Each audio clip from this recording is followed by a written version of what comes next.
The reason why Joe Biden is going to beat Donald Trump is because at the end of the day, America is going to want a president who is a decent human being, who doesn't shit on other people, who has some interest in the American people, some interest in something beyond himself.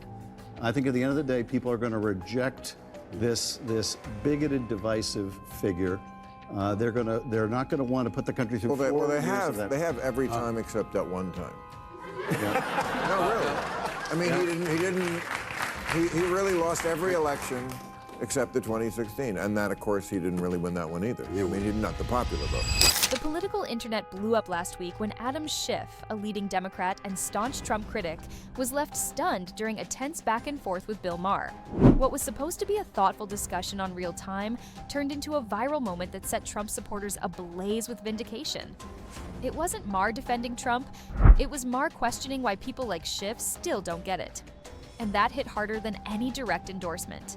Social media platforms lit up within minutes. Pro-Trump forums, YouTube channels, and Twitter X users were quick to share the clip, celebrating it as a long overdue call-out. To them, this was proof that even liberal commentators are waking up to what they see as the Democratic Party's failure to understand working-class America. One user wrote, "Maher just said what every Trump voter has been screaming for 8 years."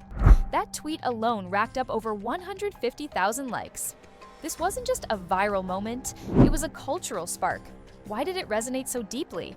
Because it wasn't about Trump himself. It was about identity, resentment, and the elite's tone deafness. Maher didn't side with Trump, he held a mirror up to Schiff. And that's exactly why Trump fans cheered. The setting was typical. Bill Maher's HBO show, Real Time, known for mixing satire with pointed political analysis. His guest, Congressman Adam Schiff, arrived to promote his book and discuss the GOP's loyalty to Trump. But things took a turn when Maher asked a deceptively simple question. Do you really not understand why they love Trump? Schiff's response, hesitation and visible discomfort, opened the floodgates.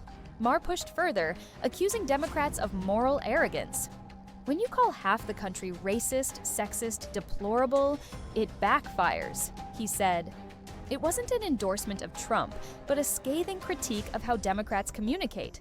Schiff, long viewed by conservatives as a symbol of partisan attacks and impeachment obsession, found himself on the receiving end of rare but pointed criticism from a fellow liberal.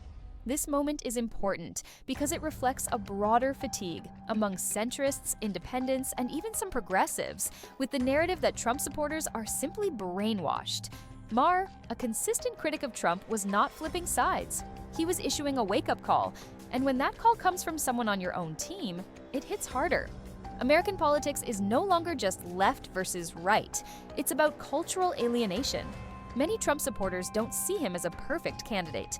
They see him as a battering ram against institutions they no longer trust. Schiff represents those institutions. He led the first Trump impeachment and became a household name on MSNBC, championing narratives about Russian collusion and insurrection. To the MAGA base, he embodies elite overreach. This is why Schiff's confusion over Trump's popularity rings hollow to so many. It's not about tax policies or tweets, it's about perceived disrespect. When Schiff and others express disbelief that people still support Trump, it reinforces a divide. Trump's base sees it as further proof that Democrats look down on them. And in politics, perception is power. The controversy isn't just that Schiff doesn't get it. It's that after nearly a decade of Trump's presence in politics, many Democrats still don't try to. They write off his base as deplorables. That's what Maher confronted.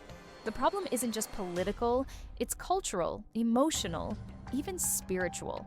That's why Schiff's bewilderment was met with viral backlash, and why Maher's bluntness landed so well.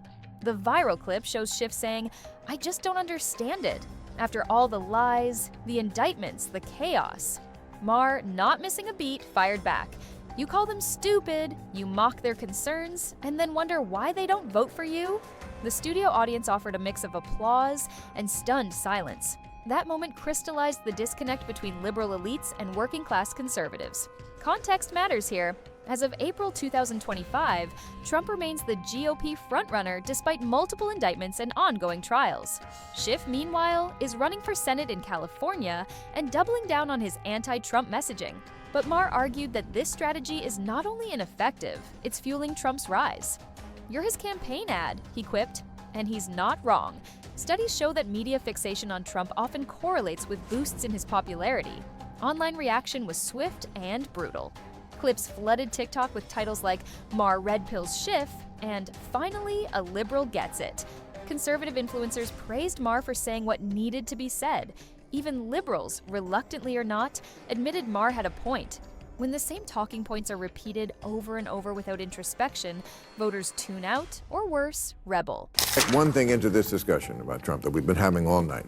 It was a question I was going to ask you. We ran out of time. Sure. The Atlantic put out an article last year, and it was called "Separating Sports by Sex Doesn't Make Sense." Right. And talked about how we separate sports like the WNBA and just because it's just socialization. This is insane. I agree. Okay. That's why people vote for Trump.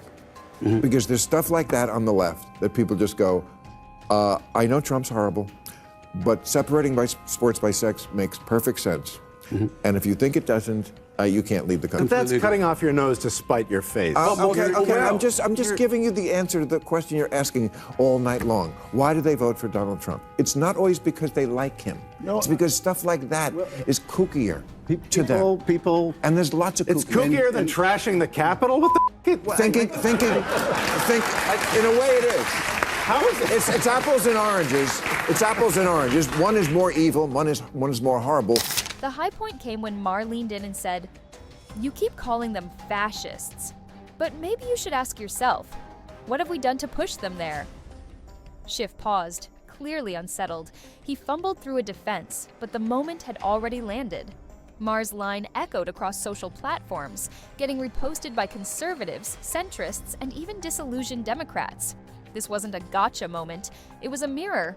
And Schiff, despite his intellect and experience, didn't have a ready answer. The reason this hit so hard is that Maher, a liberal, wasn't trying to own Schiff. He was asking a real question, and Schiff couldn't give a real answer. The moment stripped the issue down to its raw truth. There's a failure to connect. Audience reaction, both in studio and online, reflected a hunger for honesty. In a time when tribal loyalty often clouds judgment, this moment cut through. Not because it was dramatic, but because it was real. It didn't feel rehearsed or partisan. It felt like someone finally asking the question that's been hanging in the air for years. Do we even care why they love him? The Maher-Schiff exchange is more than just a viral TV moment. It's a case study in how elite liberalism has often failed to understand its opposition. Schiff, brilliant in his legal mind and deeply experienced, still couldn't grasp the emotional core of Trump's appeal. Maher, ever the contrarian, exposed that blind spot with precision. Trump's support isn't just about politics, it's about defiance, identity, and belonging. When you mock people's beliefs and then ask why they won't vote for you, you've already lost the battle. Schiff's inability to answer Maher's challenge reflects a larger democratic dilemma: how to fight Trump without alienating half the country. In the end, Maher didn't praise Trump. He did something far more radical. He asked for self-reflection. And in today's polarized world, that may be the most revolutionary act of all, until the left stops dismissing Trump's supporters and starts trying to understand them. Moments like this will keep happening. So, what's your take? Was Maher right to confront Schiff? Do you think liberals misunderstand why people still love Trump? Or was this just a one-off media moment? Drop your thoughts in the comments. We want to hear from you. Don't forget to like, subscribe, and hit that bell so you don't miss the stories that cut through the noise and get to the real talk.